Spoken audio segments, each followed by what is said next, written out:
And now to introduce our panel, New York Times Editorial Board writer, Brent Staples.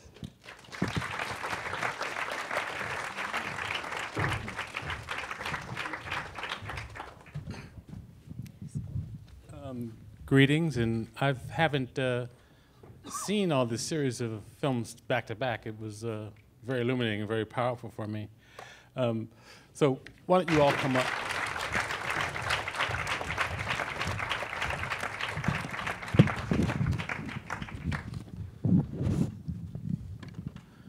If you could take this show, just as it is, on the road, where would you go with it and why?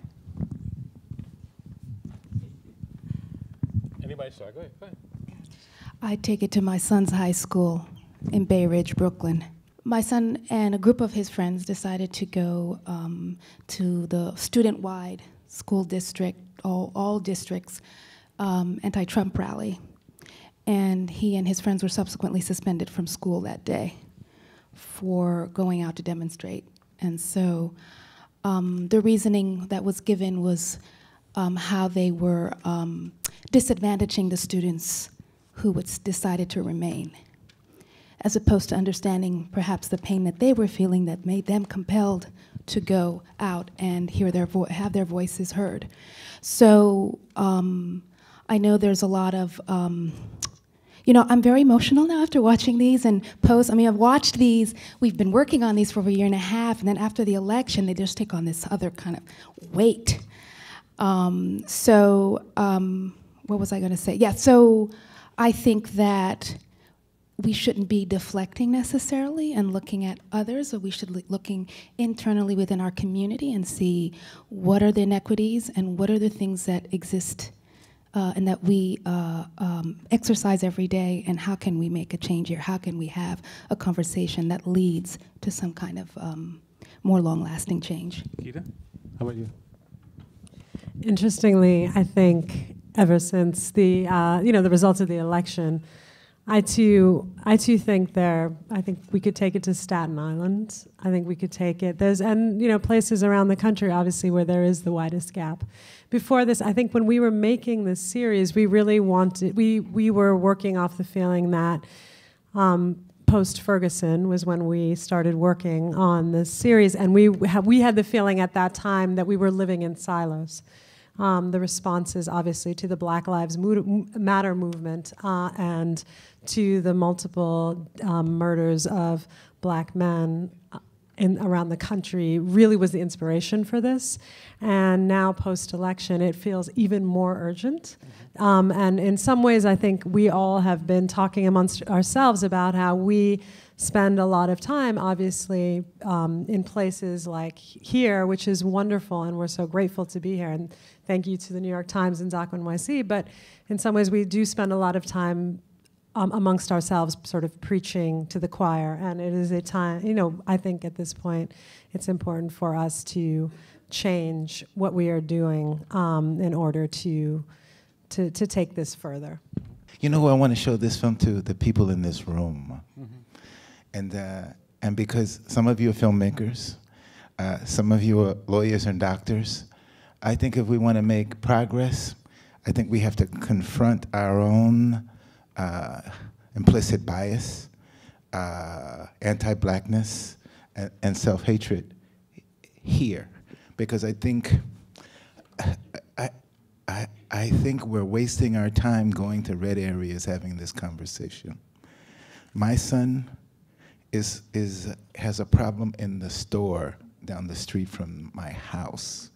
We have a ritual every year. We go to every teacher in his school and say, okay, this is my son. He's 6'3". He's a geek. He likes math. He likes physics. Oh, that's the basketball player? No. Yes, he plays basketball, but he's a geek. He cries. He needs someone to reach out to him and challenge him and inspire him. What an amazing thing to have to do to get your son to achieve at a high level. Anyway. I would show it to my home state of Florida. every city and town in the state.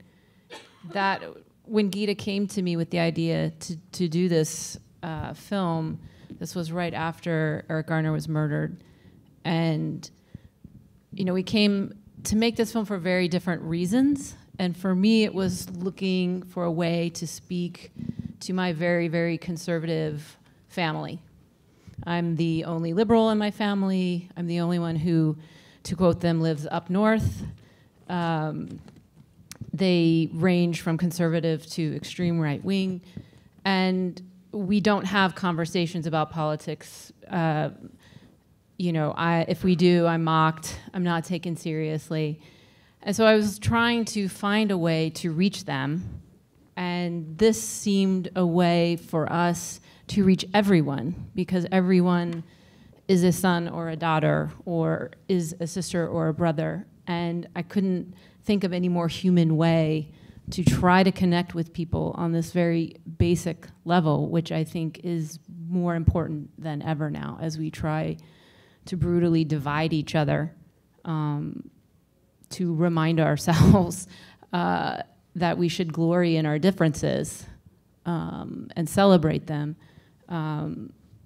So yeah, for me, I was looking for a way to talk to my family. Over the course of the series, it evolved into, for me, talking to my own white liberal community as well, and questioning my own biases. And I will say that that's an ongoing process that will be ongoing for the rest of my life. So it's been a true discovery for me. So the audience, after I go to Florida, I would come back and show it here as well. I think the Ferguson, Walter Scott in South Carolina, you know, the Garner case in New York. As filmmakers and people are out and about, do you feel that these events have brought this issue to the fore?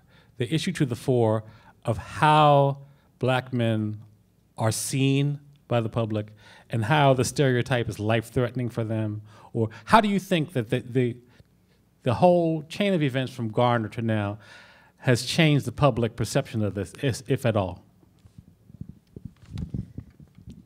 I'm not sure it has. I mean, how many more of these do we have to see for change to happen? If not, we've gotten a backlash. That's what we have right now, a backlash to that exposure of inequities.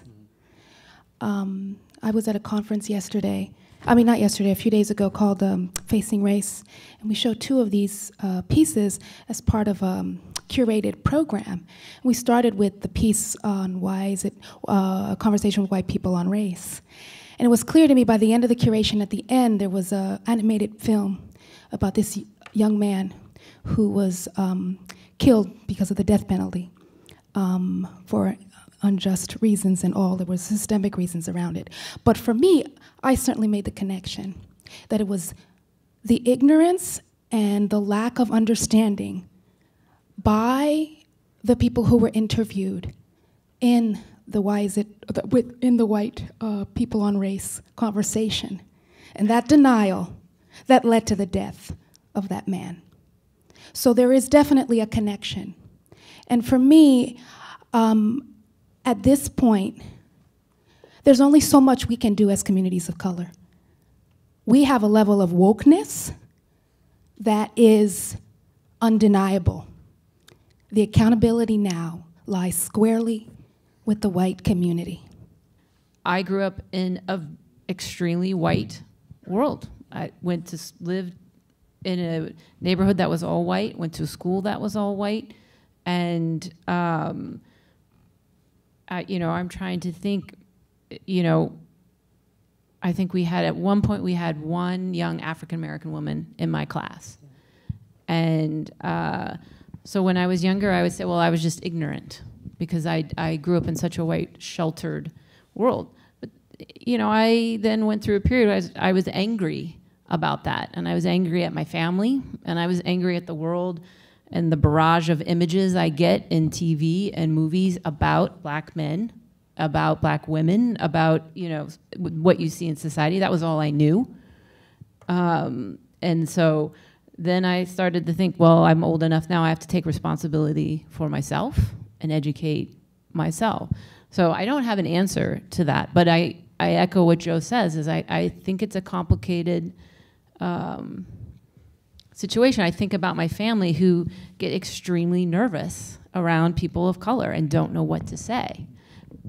I try to push them in that direction because I think they need exposure. But at the same time, you can lead a horse to water. I can't do the work for them. So I don't know. I don't have an answer for that.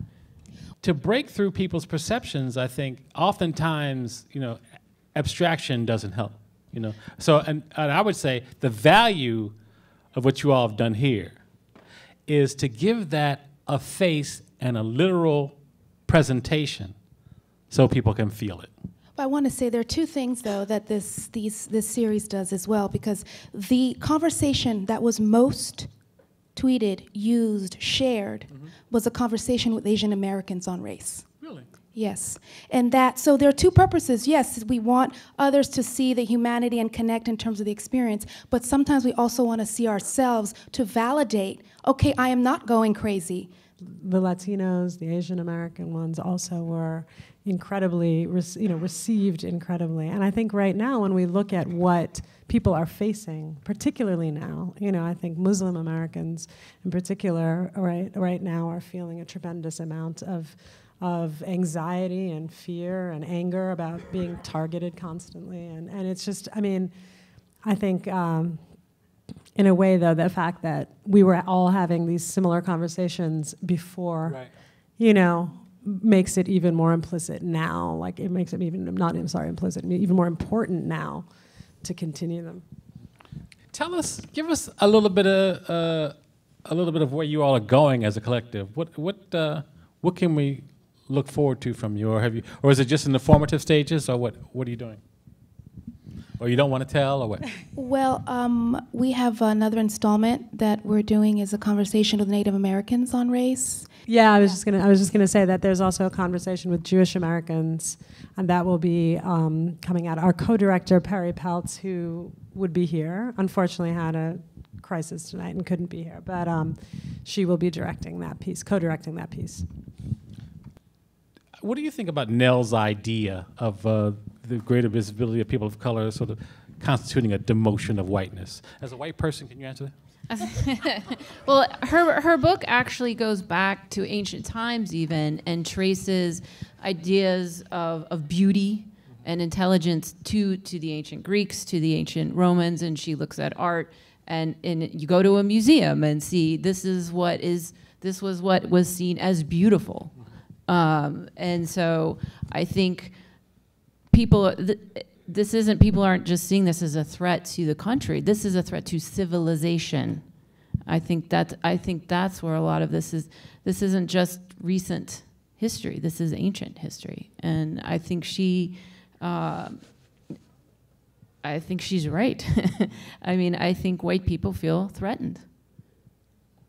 You have a question, young man? Yeah. Come up here. This is my son who's been wanting to come up here all night. So he was in a conversation with my black. Do you have a question? Yes, I do. A question I had was that other than Eric Gardner and to hear everybody else's stories, was there something else that also inspired you or drove you to make a show like this? You. Oh, thank you. And I think Michèle and Joe have beautiful children as well, who are the subject of a film. I think kids inspire you to make or drive you to make films, which is an act of madness, but you do it.